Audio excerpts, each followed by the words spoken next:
प्यारे बच्चों, दीप प्रोजेक्ट के अंतर्गत इकोनॉमिक्स विषय का 5 मॉडल सेट जारी किया गया था, जिसमें से हम लोगों ने 2 मॉडल सेट कंप्लीट कर लिया है। आर्ट, साइंस, कॉमर्स सभी बच्चों के लिए महत्वपूर्ण है। ये तीसरा मॉडल सेट के प्रश्नों के उत्तर है। फर्स्ट पार्ट के वीडियो में हम लोग ऑब्जेक्टिव और अति लघु उत्तरीय प्रश्नों के उत्तर को देख लेंगे और सेकंड पार्ट के वीडियो में हम लोग लघु उत्तरीय प्रश्नों के आंसर को देखेंगे। चैनल पर पहली बार है और फाइनल परीक्षा से जुड़ी हुई महत्वपूर्ण प्रश्नों की जानकारी चाहते हैं तो सब्सक्राइब करके बेल आइकन दबाना ना भूलें। तो चलिए हम लोग आज कुछ नया सीखते हैं। तो पहला आपका ऑब्जेक्टिव क्वेश्चन है, वेल्थ ऑफ नेशन नामक पुस्तक किसने लिखा? तो वेल्थ ऑफ नेशन जो है एडम स्मिथ ने लिखा था और ये अर्थशास्त्र के जनक अर्थात पिता माने जाते हैं।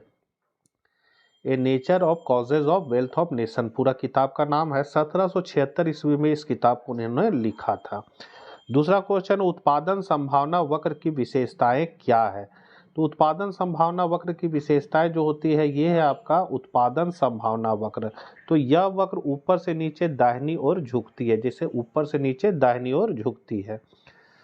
पूंजीवादी अर्थव्यवस्था की विशेषताएं कौन क्या है? तो पूंजीवादी अर्थव्यवस्था विशेषता होती है कि उत्पादन के साधनों पर निजी स्वामित्व होता है। उत्पादन का उद्देश्य जो होता है वो अधिकतम लाभ अर्जित करना होता है। आर्थिक क्रियाओं में सरकारी हस्तक्षेप ना होना, ये तीनों है, इसलिए डी हो जाएगा इनमें सभी। सीमांत उपयोगिता शून्य होती है तब, तो ये है आपका कुल उपयोगिता और ये है आपका सीमांत उपयोगिता। तो ये अक्ष को जहां काट रही है वहां सीमांत उपयोगिता शून्य हो रही है। तो ये कब हो रही है? तो जब कुल उपयोगिता क्या होती है? अधिकतम होती है। जैसे ये छोटी जगह सबसे अधिक है, तो कुल उपयोगिता अधिकतम होती है तो सीमांत उपयोगिता शून्य हो जाती है। गासन लिखा गया है, यहाँ पर आपका हो जाएगा गोसेन। गोसेन का पहला नियम कौन सा है? तो गोसेन का पहला नियम है घटती हुए सीमांत उपयोगिता नियम, ये गोसेन का पहला नियम है। और सम सीमांत उपयोगिता नियम जो आप ये देख रहे हैं ये गोसेन का द्वितीय नियम है। अगला क्वेश्चन है, वस्तु की कीमत कम होने पर मांग पर क्या प्रभाव पड़ता है? तो कीमत कम होने से मांग क्या होगी? अधिक होगी। मतलब मूल्य जब बढ़ता है तो मांग क्या होता है? घट जाता है। और जब मूल्य अर्थात कीमत क्या होती है?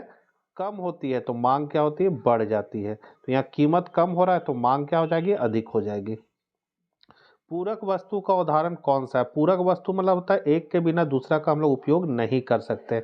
जैसे कलम और स्याही। कलम में अगर स्याही नहीं रहेगा तो चलेगा नहीं। बायां पैर का जूता आपको मिल गया, दायां पैर का जूता मिल ही नहीं रहा है, तो जूता छोड़ के चप्पल पहन लीजिएगा फिर आप। तो ये हुआ पूरक वस्तु। कार ले लिए, उसमें पेट्रोल नहीं डाल रहे हैं तो कार चलेगा ही नहीं, तो कार और पेट्रोल हो जाएगा पूरक वस्तु। आगे है, मांग वक्र की ढाल नीचे की ओर झुके होने का क्या कारण है? तो घटती हुई सीमांत उपयोगिता नियम है, उपभोक्ताओं की संख्या में परिवर्तन और एक वस्तु के विभिन्न प्रयोग, तीनों है। डी हो जाएगा इनमें सभी।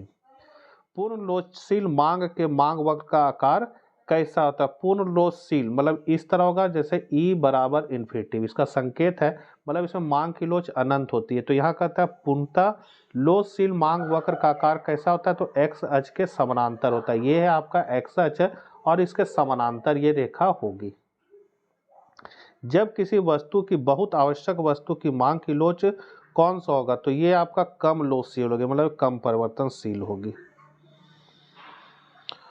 वस्तु पैमाने के प्रतिफल का संबंध किससे होता है? तो पैमाने का प्रतिफल जो है वो दीर्घकालीन उत्पादन फलन को बताता है, तो दीर्घकाल हो जाएगा। और यही अगर यहाँ पर आता परिवर्तनशील अनुपात का नियम या विविध अनुपात का नियम या साधन का प्रतिफल, तब वहाँ पर आंसर आपका अल्पकाल हो जाता है, मतलब वो अल्पकाल को बता रहा है। और पैमाने का प्रतिफल जो है वो दीर्घकालीन को बताता है, दीर्घकाल को। AFC वक्र किसे कहते हैं या सही निष्पन्न किसमें? मतलब इसका AFC का फॉर्मूला क्या होगा? तो AFC होता है TFC भागा Q, तो ये बी आपका करेक्ट है। उत्पादन संतुलन के लिए एक आवश्यक शर्त है, तो ये पहला शर्त होना चाहिए MR बराबर MC। जहां पर MR और MC आपस में बराबर हो जाते हैं वहीं पर आपका संतुलन वस्तु का होता है। तो ये पहला शर्त है MR बराबर MC। ये MC का रेखा है, ये आपका MR AR प्राइस का रेखा है। किसने कहा समष्टि अर्थशास्त्र पूर्ण आर्थिक प्रणाली की कार्यशीलता से संबंध रखता है? कार्यशीलता हो जाएगा कार्यशीलता संबंध, तो सिप्रो ने कहा था, इसको याद रखिएगा, सिप्रो ने कहा था समष्टि अर्थशास्त्रपूर्ण आर्थिक प्रणाली की कार्यशीलता से संबंध रखता है। कृषि खनन तथा कृषि सहगामी क्रियाएं कौन से क्षेत्र में आती है? तो कृषि खनन, कृषि सहगामी मतलब सारा चीज प्रकृति से जुड़ा हुआ, जिसको प्रकृति तैयार करती है वो तो प्राथमिक क्षेत्र हो जाएगा, और वही निर्माण संबंधी काम आ जाएगा तो वो द्वितीय क्षेत्र हो जाएगा। पूर्ति स्वयं अपनी मांग का पूरा कर लेती है, यह कथन किसका है? तो ये जेबी से का कथन है, और जेबी से प्रतिष्ठित अर्थशास्त्री कहलाते हैं। इन्होंने बाजार का नियम दिया था। निर्धन की एमपीसी होती है, तो निर्धन की जो सीमांत उपभोग प्रवृत्ति होती है वो अधिक होती है, जबकि अमीर लोग का कम होता है। वो लोग उपभोग पर कम खर्च करता है और ऐशो आराम विलासिता की वस्तु पर ज़्यादा खर्च करता है, जबकि निर्धन लोग क्या करता है? खाने पीने वाला वस्तु पर ज़्यादा खर्च करते हैं। एमपीसी प्लस एमपीएस बराबर क्या होगा? तो इसका फॉर्मूला ही इसको आपको याद कर लेना है। एमपीसी प्लस एमपीएस बराबर 1 होता है, मतलब इकाई के बराबर होती है। मुद्रा निर्माण या ऋण निर्माण की प्रक्रिया किसके द्वारा की जाती है? तो वाणिज्य बैंक के द्वारा। बजट संबंधी नीति सरकार की कौन सी नीति का उदाहरण है? तो बजट संबंधी जो नीति है वो आपका राजकोषीय नीति में आ जाएगा, और ये मौद्रिक नीति जो है वो केंद्रीय बैंक मौद्रिक नीति अपनाता है। ठीक है, केंद्रीय बैंक मौद्रिक नीति अपनाता है, और बजट से संबंधित जो भी नीति रहती है वो राजकोषीय नीति में आती है। मुद्रा की आरबीआई की स्थापना कब हुई? मुद्रा के आरबीआई की स्थापना 1 अप्रैल 1935 को हुई थी, या फिर लिखा रह सकता है केंद्रीय बैंक की स्थापना कब हुई? भारत के केंद्रीय बैंक की स्थापना कब हुई? व्यावसायिक बैंक का प्राथमिक कार्य कौन सा होता है? तो जमा ग्रहण प्रदान करना, मतलब जमा स्वीकार करता है और ये क्या करता है? ऋण देता है। मुद्रा छापना इसका काम नहीं है, ऋण का निर्धारण करना काम नहीं है, इसीलिए यहाँ हो जाएगा जमा ग्रहण करता है और ऋण प्रदान करता है। सरकार का वार्षिक बजट किसके द्वारा प्रभावित होता है? तो ये वित्त मंत्री जारी करते हैं। सार्वजनिक बजट का कार्य क्या है? तो सभी काम है, संस्थाओं का आवंटन, आय वितरण, आर्थिक हिस्सा, इसलिए उपरोक्त तो सभी हो जाएगा। विदेशी विनिमय दर का निर्धारण कौन सा प्रमुख घटक है? तो ये हो जाएगा विदेशी मुद्रा की मांग स्वीकृति। यहाँ मांग और पूर्ति दोनों होना चाहिए, लेकिन मांग स्वीकृति दिया हुआ है तो बी हो जाएगा आपका। पूंजी लेखा खाता का उदाहरण है, तो प्रत्यक्ष विदेशी निवेश हो जाएगा। मुद्रा का मुख्य कार्य क्या है? तो ये तीनों काम है, तो उपरोक्त सभी हो जाएगा। निम्न चित्र किस बाजार को प्रदर्शित करता है? तो इस तरह का जहां एक्स अक्ष के समांतर एआर और एमआर होता है वो आपका पूर्ण प्रतियोगिता बाजार को संबंधित करता है, तो ये आपका पूर्ण प्रतियोगिता बाजार हो जाएगा। माइक्रो, जिसका अर्थ होता है छोटा, निम्न में कौन की भाषा से उधरा हुआ? तो ये आपका ग्रीक शब्द से लिया गया है माइक्रो, जिसका अर्थ होता है छोटा, तो यहाँ हो जाएगा ग्रीक। अर्थव्यवस्था को वर्गीकृत किया जा सकता है, तो अर्थव्यवस्था को पूंजीवादी, समाजवादी और मिश्रित तीनों अर्थ में वर्गीकृत किया जाता है, इसलिए इनमें सभी हो जाएगा। भारत में जो है वो मिश्रित अर्थव्यवस्था है। भारत में क्या है? मिश्रित अर्थव्यवस्था है। तो ये थे आपके ऑब्जेक्टिव 30 प्रश्न। अब हम लोग अति लघु उत्तरीय प्रश्नों को देखते हैं। साधन क्या है? तो उत्पादन के साधन लगान, मजदूरी, ब्याज तथा लाभ के रूप में अपना पारिश्रमिक प्राप्त करते हैं, जिन्हें उनकी साधन आय कहते हैं। मतलब साधन आय क्या है? तो जो साधन है, मेरा साधन है भूमि, श्रम, पूंजी, प्रबंध, साहस, ये सभी साधन है, और ये लोग जब काम करते हैं तो इन लोग को जो उसका पुरस्कार मिलता है वो ही उसका आय कहलाता है। जैसे श्रम को मिल जाएगा क्या? मजदूरी, भूमि को मिलेगा लगान, पूंजी को मिलेगा ब्याज और साहसी को मिलेगा लाभ, तो ये उसका साधन आय कहला जाएगा। आगे मंदी से क्या तात्पर्य है? तो 1974 में अमेरिका के अर्थशास्त्री जूलियस सिस्कन ने मंदी को लेकर एक विवरण दिया था। उन्होंने कहा कि ग्रोथ में लगातार 2 तिमाही तक गिरावट आए तो इसे मंदी माना जा सकता है। आर्थिक गतिविधि में इस तरह की मंदी कुछ तिमाहियों तक बनी रह सकती है, जिससे अर्थव्यवस्था के विकास में पूरी तरह से बाधा उत्पन्न होती है। ऐसे में आर्थिक संकेत जैसे जीडीपी, कारपोरेट मुनाफा, रोजगार आदि में गिरावट आती है।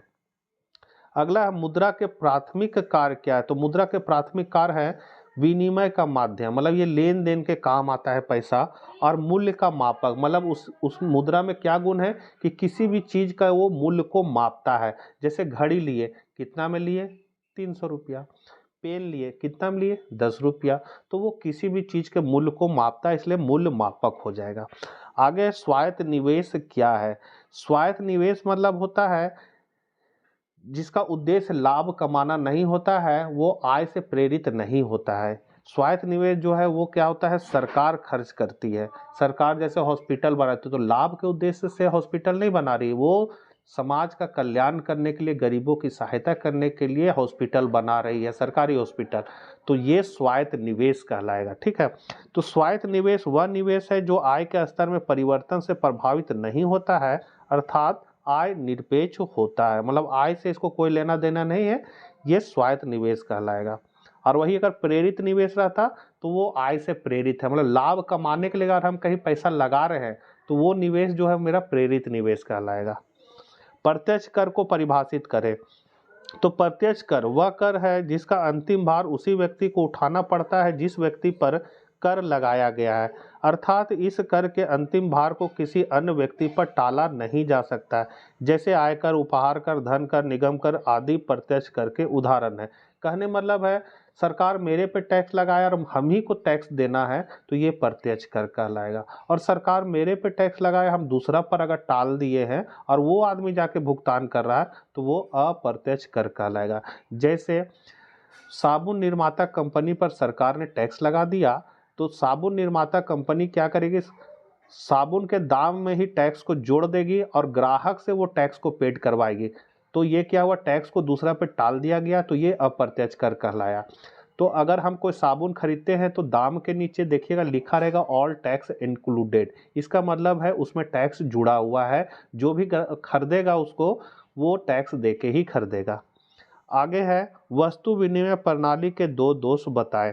तो इसमें पहला है दोहरे संयोग का अभाव। दोहरे संयोग मतलब आपके पास गेहूं है और आपको चाहिए जूता, तो बाजार में ऐसा आदमी को ढूंढना पड़ेगा जिसको आपका गेहूं चाहिए और उसके पास जूता होना चाहिए जो आपको देने के लिए तैयार हो। तो ऐसा संयोग बहुत मुश्किल से मिलता था, तो इसी को कहते हैं दोहरे संयोग का अभाव।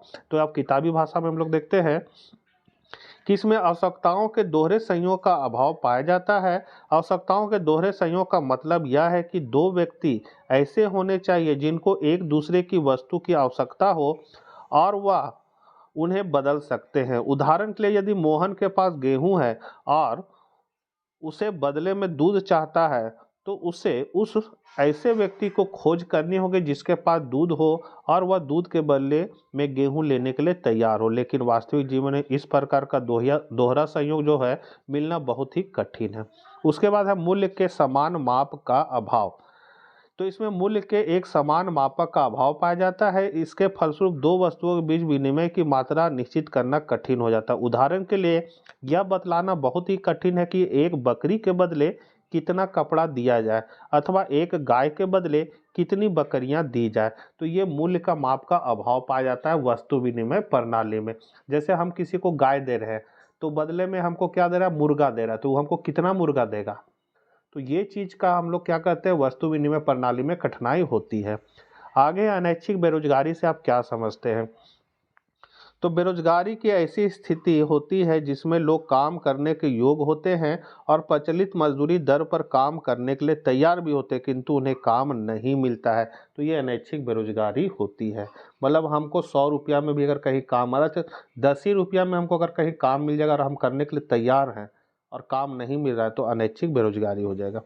अविस्फीति अंतराल क्या होता है? तो अविस्फीति अंतराल एक ऐसी आर्थिक स्थिति है जहां किसी अर्थव्यवस्था का वास्तविक उत्पादन उसके संभावित उत्पादन से कम होता है। यह तब होता है जब कुल मांग पूर्ण रोजगार के स्तर पर कुल पूर्ति से कम होती है, जिससे संसाधनों का कम उपयोग होता है, उच्च बेरोजगारी दर उत्पन्न हो जाती है। कहने मतलब है जितना बाजार में वस्तु का मांग होना चाहिए, मांग उससे उतना नहीं हो पाता है, तो ये अविस्फीति अंतराल उत्पन्न हो जाता है। कहने मतलब मांग कम हो जाता है, पूर्ति जो है वस्तु का वो ज़्यादा हो जाता है, तो दोनों के बीच जो अंतर आता है वो अविस्फीति अंतराल कहलाएगा। नेक्स्ट पार्ट के वीडियो में हम लोग लघु उत्तरीय प्रश्नों के आंसर को देखेंगे। जल्द ही मिलते हैं हम लोग नेक्स्ट पार्ट के वीडियो में, तब तक आज्ञा दीजिए। जय हिंद, जय भारत।